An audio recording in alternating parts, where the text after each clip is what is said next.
Hello, Holly. You alright? Hi Joe, yeah I'm fine. You? Good, Tar. I'm a bit bored though. There's not a lot to do in the holidays, is there?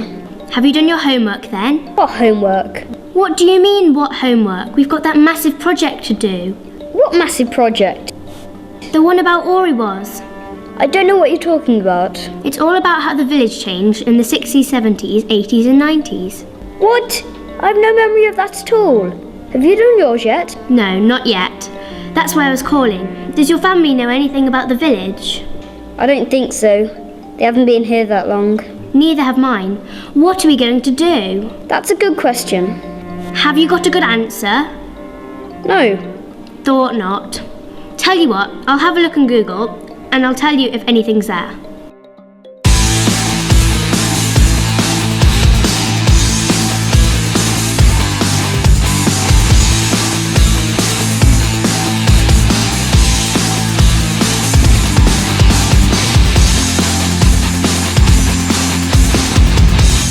Well, there's something called the Oriwas Archives, but that stops in the 1950s.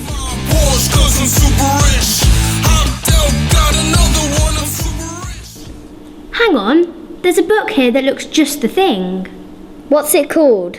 All about Oriwas in the 60s, 70s, 80s and 90s, with talking pictures and a magic map. Yeah, right. Good joke. No, I'm serious. That's what the book's called. Sure, Holly. Of course I believe you. You found a book that just happens to have exactly the same name as the homework we've got to do. Well, as a matter of fact, yes. Pull the other one. It's got bells on it. All right then. I'll order it and you'll see. I won't hold my breath. Bye, Holly. You're so annoying.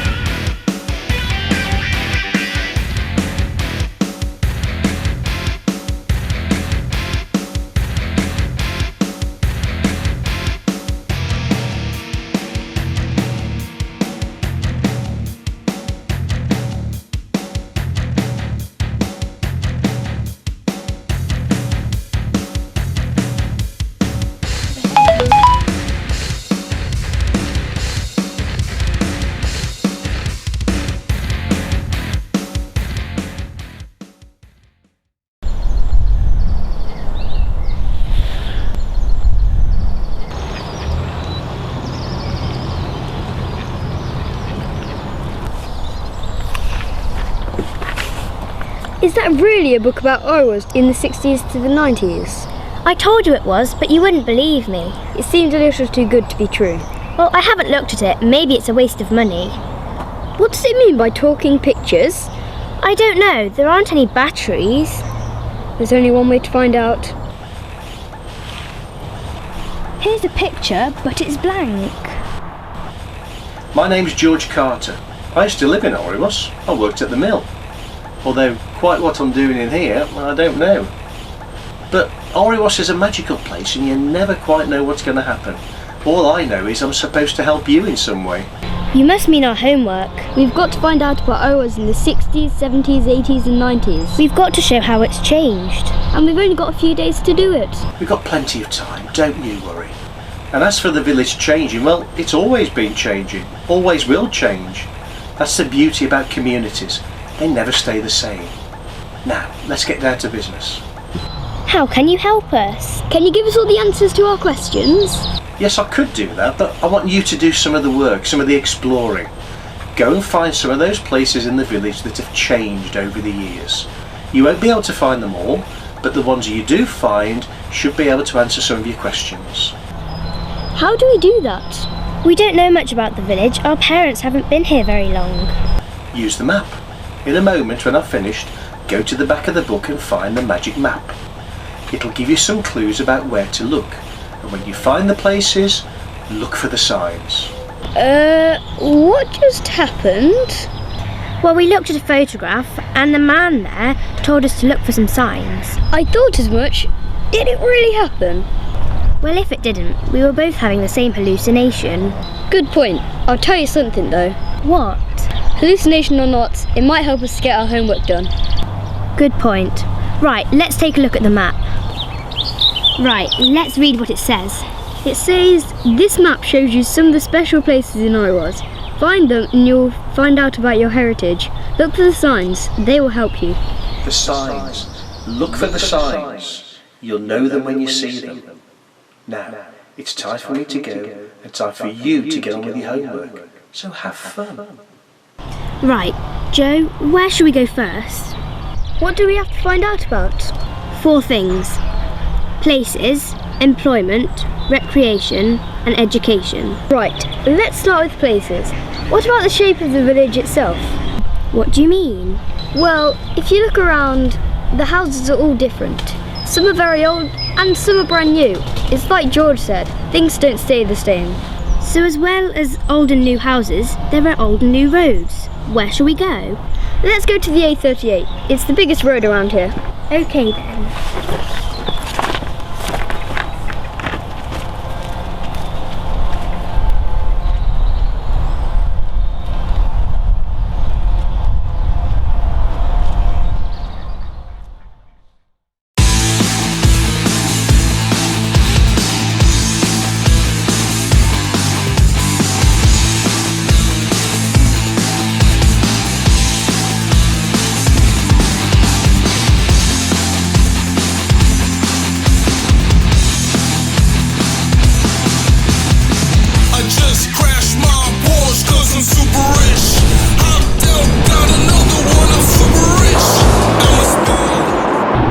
What do we do now?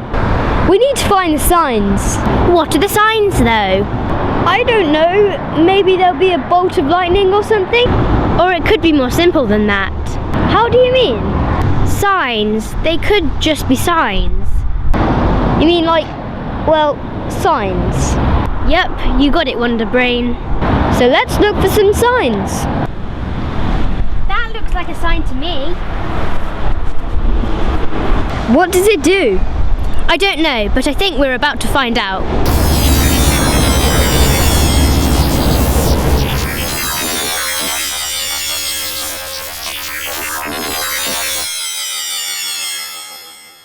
Well, we came to live in Orewas in 1961. And there's quite a story about it, really. We were married in 1960 and we wanted to live in Orewas. Why don't we try and find a bit of land? Then we can build a house. And one day we just happened to stop outside here, which is our front garden now, and was a field then. So he went next door, which is... Knocked on the door, it was a Mrs. Bradford. Mrs. Bradford, One Church Road, which was the old coal wharf years ago to the canal. And she said the man who owned it was a farmer called Mr. Jack Swinfield. And he said, oh yes, he didn't mind selling it, you know, it was only a little bit of his field at the back. So he brought in Wintertons, and Freddie Mallet and Brian looked at the piece of land, and Freddie Mallet said, why don't you have further back and then you'll be all along by the canal? And Brian said, oh, that's no good, we haven't got enough money to buy all that. And he said, oh, I bet Jack would let you have it for the same money. And Jack did.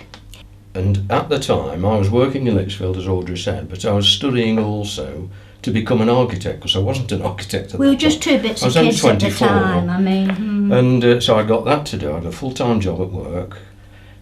Evenings were taken up with studying and drawing.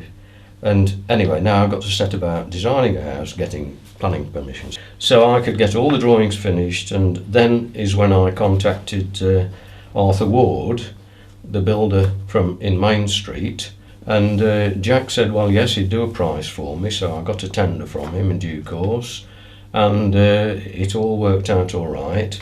Well, anyway, we sorted all that out, and we actually moved into the caravan, which your mum bought. I set my drawing board up in the caravan on the table. There were happy times, we had lovely times. And that was it. didn't Well, we? we started building on the 19th of May 1962. We actually started, and the house became secure, if you like, secure enough to think about moving in on the 29th of October in 1963.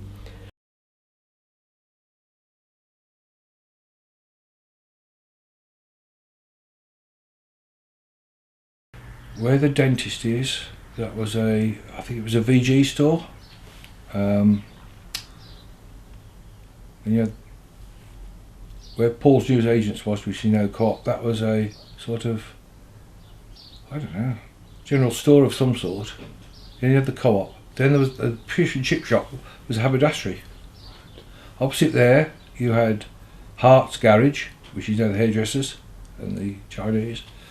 All your bike and stuff and bike bits and stuff like that. yeah. That's the hairdressers now, isn't it? I don't know. It's actually opposite the Co-op in the village. Yeah, it's I'm sure it's a hairdressers or yeah. Barker's, yeah, I had Barker's. And further up on the left there was a very good little shop, ironmonger's type of place. You come home, it was still open 8 o'clock at night. There was a hairdressers down Wellfield Road, 17 salon, and there was, not that I'm an expert on hairdressers, and there was a hairdressers down opposite the surgery, Top Knots. There used to be a little shop next to the post office, and I used to babysit for the Mr. Rathbone in the chemist, and he used to send me over for his pipe tobacco, tins of pipe tobacco from that shop. And then there was the shop that is now Allus Electronics, you know, the burglary, that used to sell Midland Counties ice cream, and we used to get raspberry ripple ice cream on a stick. And where the British Legion is now used to be a transport cafe. Oh yeah, Tree. Was it Tree? It was called Tree Cafe. It was called the Tree Cafe. It That was was called it, the Ace yeah. Cafe at one time. Mum worked at it there at one time. That was didn't a transport cafe where lorry drivers used to use A38. They would stop, and some of them would stop overnight, but they would stop for a cup of tea or a piece of toast and that type of thing. she? And it was a happy eater. After the Tree Cafe, He did, it was a that's happy right. He did. He eater. become a happy eater. Because we used to yeah. go down in the Happy Eater and have a cup of coffee. One business that I really remember was Mr. and Mrs. Dickinson. Now, if you walk up Main Street, going up towards the bridge where you can turn to Walk Field, there's 2 houses there now, but that used to be Mr. and Mrs. Dickinson's shop. And Mr. Dickinson sold cold meats and sort of a general store. And Mrs. Dickinson used to have all these jars of sweets and used to go and buy sweets by the quarter. So I vividly remember I used to go up there. We used to go and spend our pocket money up there, which was brilliant. And they were a really lovely old couple, and they were always as old as the hills. They always seemed to be old. And then there was, we had Barker's, but that's not long gone, has it? Then there was a sewing shop where the chip shop was. There was 2 Barker's shops. There was 2 There was grocery Barker's shops. was up the other end, and that was also a video shop. That's right. It did become you had Dickinson's shop first. Oh, and Dickinson's, yeah, at the side of Main Kent's Street. Bridge. Yeah. Dickinson's, is that right? And that's obviously not there anymore. So I used to regularly go there. Mum used to send me off to go and get bits and pieces from there because it was so close to the house. So Going down the Main Street, you had Dickinson's in the canal. Opposite was the paper shop, Paul's, which was Paul's. Then it became, I think, an antique shop. Then it was a fishing tackle shop. And no, it's not just a house. Mum and Dad started in the newsagents business in 1961. In 1962, Dad started to do the Sunday newspapers in the outline areas of Fradley, Rodditch, and on the caravan site by the Mucky Duck. My younger brother Trevor and I used to do the outline deliveries on our bicycles, and we would meet up at the camp where Dad would be, and sometimes Trevor would drive the van around the caravan site and I would sit in the back and throw the papers at the caravans. But when we moved in the caravan... Yes, when we were in the caravan while we were building the house here. The first morning we woke The very first up... Sunday morning it was. We woke up and we wondered what on earth this bumping and thumping was that was right next to us where we were. And anyway, we looked out, went to investigate, and there was people coming and going into the shed, which was next door.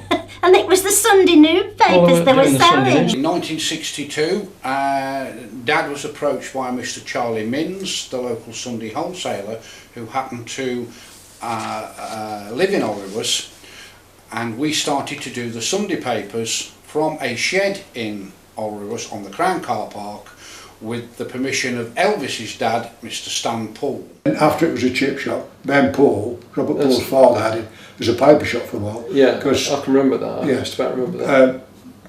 Ben Paul, Robert's brother, started his first lot of papers on a Sunday when Will Fisher gave them up in the Crown Yard. I did a paper round when I was old enough, probably about 12 or 13. My round used to be along Main Street, and at that time I was working for Ben Paul, Robert's dad, and that was based at the old shop down at the bottom of Kent's Bridge on Main Street. So it's quite a big round that I used to do along Main Street, quite a lot of houses. Always had my bag full of really heavy newspapers. They all seemed to read the Times and the Observer and all the big newspapers that weighed a lot. In 1963, Mr. Fisher wanted to stop doing the newspapers, and Dad bought the rounds off him, and we moved to 115 Main Street. As I got a bit older, I then sort of did another job for the newsagents, and that was sort of to go around the village and collect all the newspaper money from the locals. And I believe that I took over the round from one of the Lathbury boys, and I used to do it with Viv Nunes. We used to sort of go knocking on the doors and collecting the money. But one of my favourite roads was in Wellfield Road, where a lot of the elderly customers there, they'd sort of hide all the money for us and let us know where it was, so we could sort of just go and pick the money up, or they'd offer, invite us into the house, and used to like having a chat. And it always used to take me sort of twice as long as it should have done to collect the money, because I was always chatting to people along the way. We stayed at 115 Main Street until 1975, when Harvey's hardware store became available, and Dad bought the freehold, and we moved to 45 Main Street in 1975.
The village has become really busy, and when I was on the council last time we got the bypass in.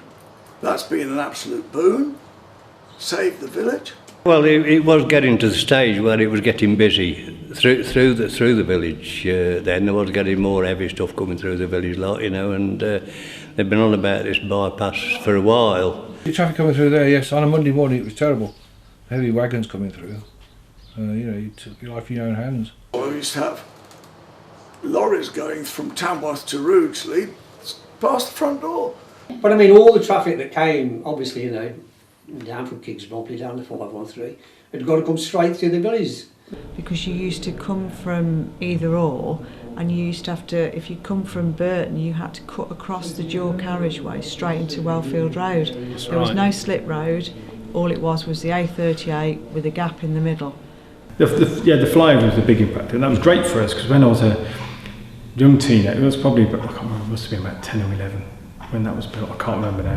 That was great, it was a massive playground. Someone built a massive playground at the bottom of the field and we just went and played there. Oh, it made a massive difference. I mean, you can't imagine now what it would have been like. And when you think of the junction at Leavesley's, the dog-leg junction, you know, you've got to go over and up the carriageway a bit, then turn left, you know. I mean, it was a nightmare. And I started to think, the odds are getting shorter all the time, especially in the winter.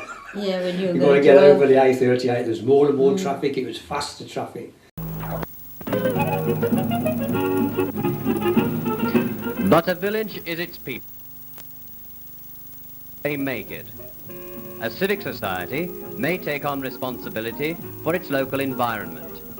That can mean an attempt to preserve an old world charm. But a dynamic society will turn its attention to the realities of a growing community. It would be a false hope that nature will not need assistance.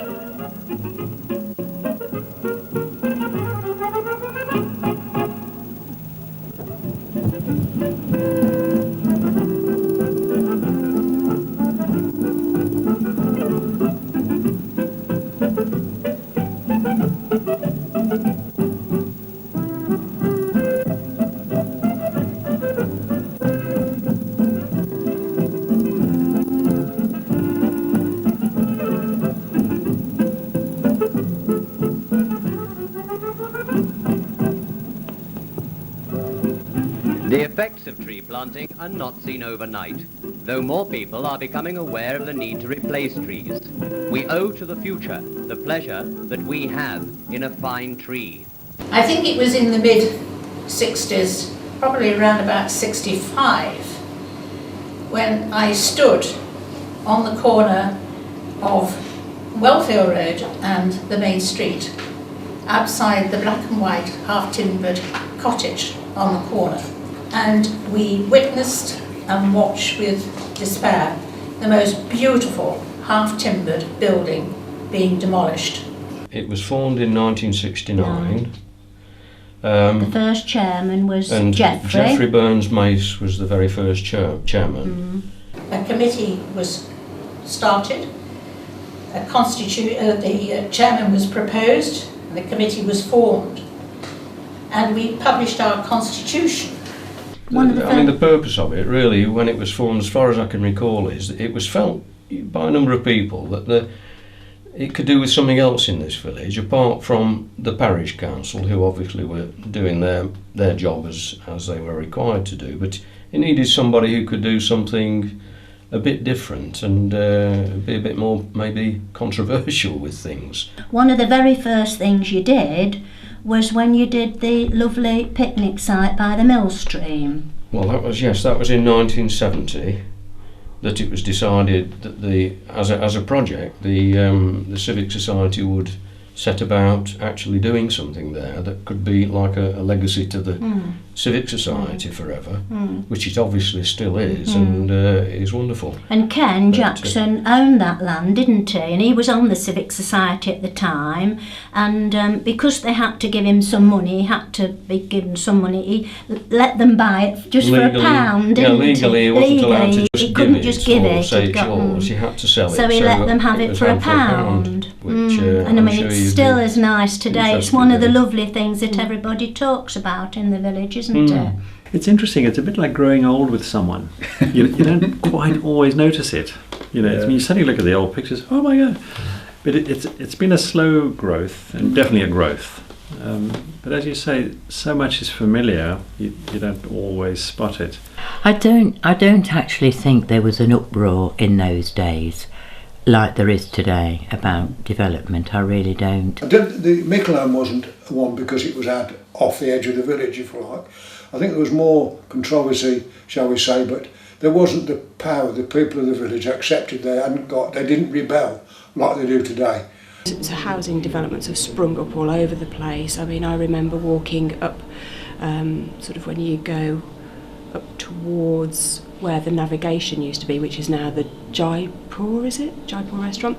There's a whole new housing estate built over there, which was never there, so that's really changed. There's a lot of new houses and it's got bigger. I think it's still got the village atmosphere, a lot of it, but there's a lot of growth, isn't there? I've been here 47 years.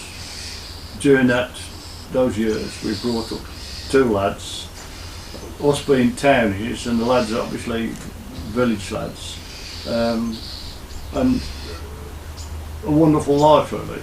Such a difference, the freedom that the kids get, and still now.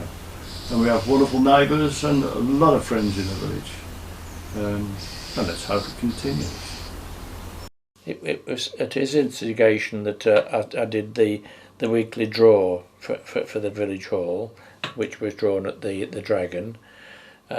We sold tickets that were on a roll, a bit like railway tickets used to be, and there was about 10 collectors, and we had some bags made and so many tickets in each bag, and they collected around the village for the village hall. Whatever we collected went to the village hall, but I don't remember any amounts. I know we had prizes of £5 and £10. I know that the loo upstairs was the ladies, and the outside there was a sort of a wall built up on 3 sides with the tank, because we used to have oil, yes, for the central heating, and that was the roof of the gents, and it was very very basic. It was a very good wood floor, and underneath, between the floorboards and the what supported them is that there was these wedges, and there was an awful lot of wedges, and it was a faulty idea to my mind, because these wedges gradually fell out and you had to get underneath and pop them back in again. If it was too rigid, it wouldn't do it. So for a dance floor, it's got to be slightly sprung. Yes, well, we went through the front doors, of course, and that there was a gents' cloakroom that side and a women's cloakroom that side. Then it fed into the hall. The committee decided that they wanted to change things. They needed to change things. It needed to be given a facelift and be able to do other things. Now, they had an attempt previously in 1962, well, a thought about doing it, but that was abandoned. But what that scheme required was actually to acquire a piece of land and give back a piece of land at the rear of the existing hall so that it could be squared off, and they thought make a bit of sense at that time. Well, it never happened. 75, 76, and it was desired to carry on and get cracking and do something properly that time.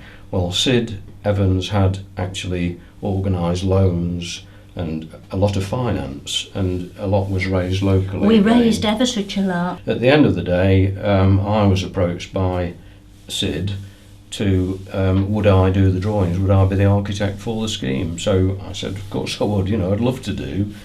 So there was quite a bit of work, but between us, we sorted it all out, and I think pretty well what you see at the moment now. I'm going to say it's more or less the same.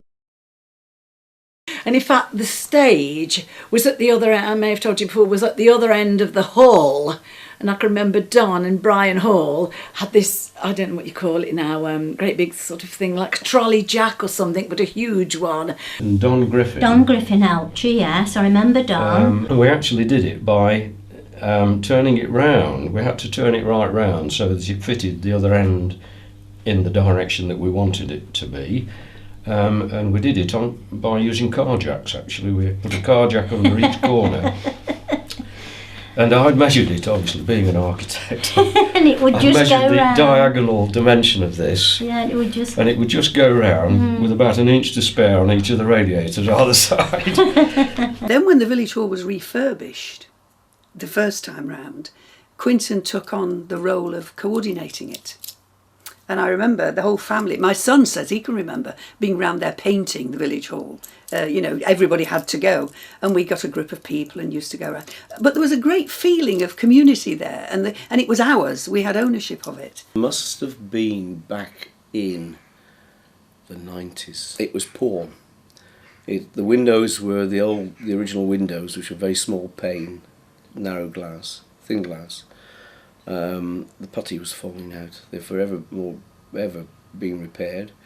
But at that time, the existing committee were looking at a new hall, and that was the most likely place for the new hall was out on the end of Fox Lane. But when it went for public consultation, nobody liked the idea of the hall being out there, as it was then, on its own.